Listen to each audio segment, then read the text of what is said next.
Hey everyone, and welcome to the next episode of Lake Biosyn, and also the last speed build in this small project, I gotta call it. Today we're going to build a habitat for the Dimetrodon, and we are also going to have a little bit of fixes here and there, and at the end of the episode we are going to have a little real-time part in which I'm going to show you the finished process of this wonderful park. But we are going to do a tour once I'm back from holiday, but for the moment being, this is it, and then I will enjoy my wonderful holiday in the sun of Spain until I'm back, and then we are going to do a full tour of this one, and we're also going to do a full tour of the sandbox that I have running in the huge desert map in the Grand Canyon. So these two parks are fully done, and then afterwards we're going to take care of some more modded content again. So loads of Jurassic World Evolution 2 content on the horizon, but first things first, my holiday. My God, I'm so excited for the holiday, because the time you're watching this video, potentially I have already been in the sun for a couple of days, because I've been pre-recording quite a lot, and this is the last video I'm recording, so it's more or less like a bonus video for Jurassic World Evolution. I didn't think I can still do that, but I had a very good evening in terms of recording, and so, you know, that's just basically the result of it. Now, this habitat over here is something where I changed a little bit of course of one of idea that I had. I wanted to put again one of these new towers in the center here, but I figured we've used so many of those new towers throughout this build that I kind of, you know, thought this is not really the best idea ever. And I also struggled quite a lot with the positioning of a tour or a gyrosphere. I ended up with a little idea that I quite like in the end, even though it looks a bit weird when the tour is actually passing by, but for the moment being, I'm fine with it, because it just helped to keep that mountain alive as it is in the middle. I just wanted to have that raised platform, which is a bit of a struggle because the game doesn't really recognize this as a viewing area. I thought that the new fences do help with that so that people can see it, but effectively they can't. So you really do need certain things like a viewing opportunity here, which is a bit of a pain, because that means no one is ever going to go on that platform in the middle, which is kind of silly, because that would actually grant you the best view ever onto the habitat. But yeah, they just don't do that. But I'm a big fan of the Dimetrodon habitat in the end, I can tell you. It's looking really cool. It's very nicely integrated, and it just kind of really feels very nice and organic. And I gotta say, I talked about that already in the last episode, but I have the feeling that really due to all the latest updates that Frontier brought to this game, Sandbox really starts to feel like a sandbox. The options you have just start to be really relevant. And I remember the first Sandbox I built in Jurassic World Evolution 1 has been very disappointing for me as a creative player, simply because the limitations were that drastic that after one or two attempts, I just stopped doing Sandbox at all, because it just really didn't click. But things have changed hugely, vastly. And I gotta say that this park over here was a real pleasure to build. And just from a pure emotional standpoint, I thought, you know, I haven't had such a good time building in Sandbox unmodded in Jurassic World Evolution to date. So that was really the most enjoyable one, which goes down to a lot of changes that Frontier did with the latest free update, especially making buildings available in the Sandbox as much as you want, basically not locking down the control and staff centers anymore, so you can use these types of buildings a lot more throughout the park. Obviously, the introduction of a lot more decoration items in the latest, not in that, but the previous update, has changed things dramatically. I also have the feeling, which I can't verify, it's just a feeling at this point, but I have the feeling that they improved the hitboxes yet again, so you can put pieces a lot closer to each other, especially the new foliage items are amazing, because 99% of the time it seems to be only the trunk that has a limitation and a hitbox. So you can put these trees and stuff very close to each other, so make things really look super dense, and still animals can pass by, and you know, it really looks a lot more realistic that way.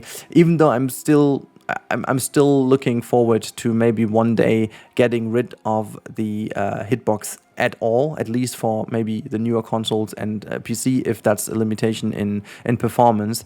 But just in general, I really love the fact that you can be so much more creative now with what we build. As I said, one of the little caveats we have to take with this habitat is the fact that we cannot have people watching from the walkways. I remember there has been a solution to that issue, but I don't remember what it was. So you guys can maybe comment down below so I can fix that at least for the for the tour. But I forgot. I remember there is a solution to making the pathway become an actual viewing opportunity, but I forgot what it was. I'm not even sure if it was potentially a mod even, or if it is just a way of doing that with foliage, or I don't know, but there was a solution to that, but I just couldn't find it. But here you can see I'm now really finishing off the habitat with a lot of little items here and there, and just making sure that everything just clicks together. And I'm a really big fan of that. And all of a sudden I saw that one of the burps just escaped, and I still have no idea why, because escapes are disabled, so I have no idea how that could happen. It just will happen a couple of times throughout the episode, which I have no idea why. The Cookiesaurus. See, I tried to just go so quickly through that name that it sounds right, but it isn't. See, that's also the single time I'm going to, pronounce that one.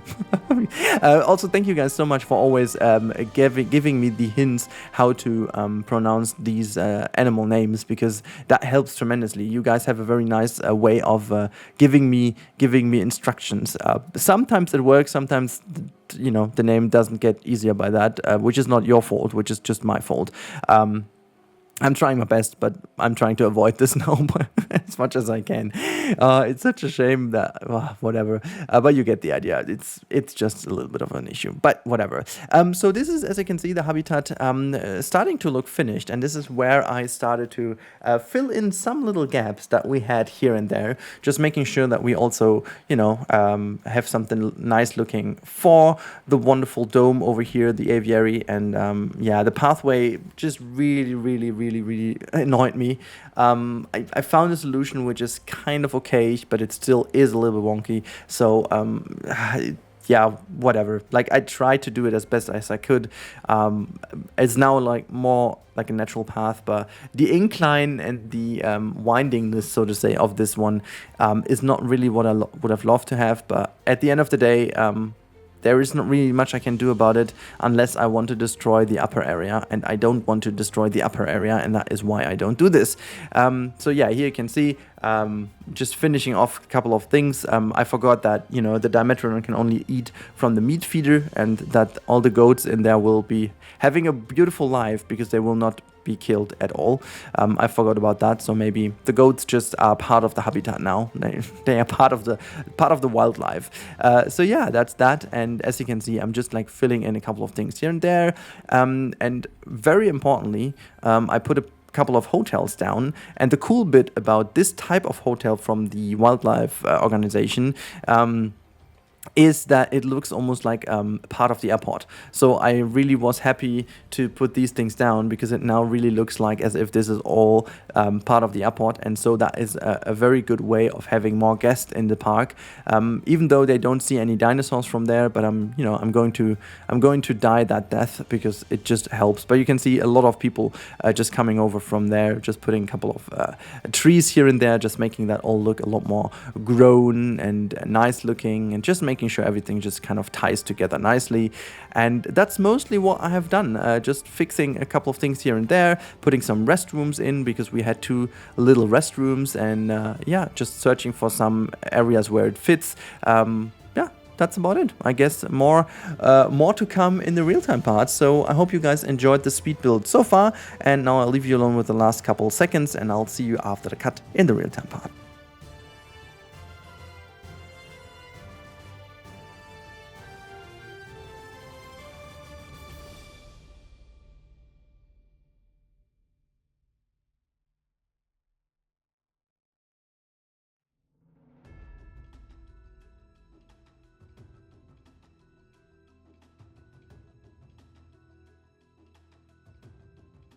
Alright, as promised, here is the very short real-time part, and as you can see, we are flying right into the Dimetrodon habitat. I'm just gonna zoom in a little. There you go. This is the wonderful habitat for our Dimetrodons, and as you can see, people obviously go alongside here, but they don't stop to watch because, unfortunately, this doesn't seem to be like a proper, proper viewing area. But I think I am still quite a big fan of how this puddle system works. You've seen that in the Speedbuild. I've used the same trick as I did with the Pterosaurus to create these puddles. And I think that looks really cool to only have some puddles here and there. And then this is the main area where they live, with a very cute little social animation again here, lying on top of each other with the head. Very cute, just like I love that there's even that little burst of dirt coming up there. And just like, oh, look at them. Yeah, I really do like the design quite a bit. Really am a big fan of that. Now, let's just move up a little so you can see the entire area from above. Just flying out a little. There you go. This is the wonderful area. They do have also a bit of a foresty area. We do have a little bit of a hidden viewing point over here. There are a couple of trees in front of you, but I think it just kind of looks cool from over here. I'm just flying in front of it as if we are sitting in there. Just zooming out a bit. There you go. I think that's kind of cool to view them from above here, but also with the trees in front, the animals have a bit more privacy. And then obviously we do have that pretty cool seating area here in the middle, but again, no one really is using that one because it doesn't act as a viewing area, which is a shame. But other than that, I think it still is a very cool area to sit on or sit in. And then just to show you the vast overview, this is the Lake Biosyn, the finished project. I'm quite a big fan of how that turned out. It's looking very organic. It's not looking too artificial. It's not looking too theme park-ish, and I'm a big fan of how that works. Like obviously, in terms of overall path design, it doesn't really work perfectly fine because there's no round tour. But since we do have a Hyperloop hub here, and we've got a Hyperloop hub on top of there, and we do also have a Hyperloop hub in the back there and another one in the back there. Everything is interconnected nicely. We would need a control center over here to make them go in, but you know what, at this point I'm just fine with how it is. So yeah, that's basically it, and I think that we are going to have a wonderful tour of that park as soon as I'm back from holidays. But for the moment being, that is the status quo of this project. I'm just going to zoom all the way down to, oh, look at that. This is a fantastic view of the main street here.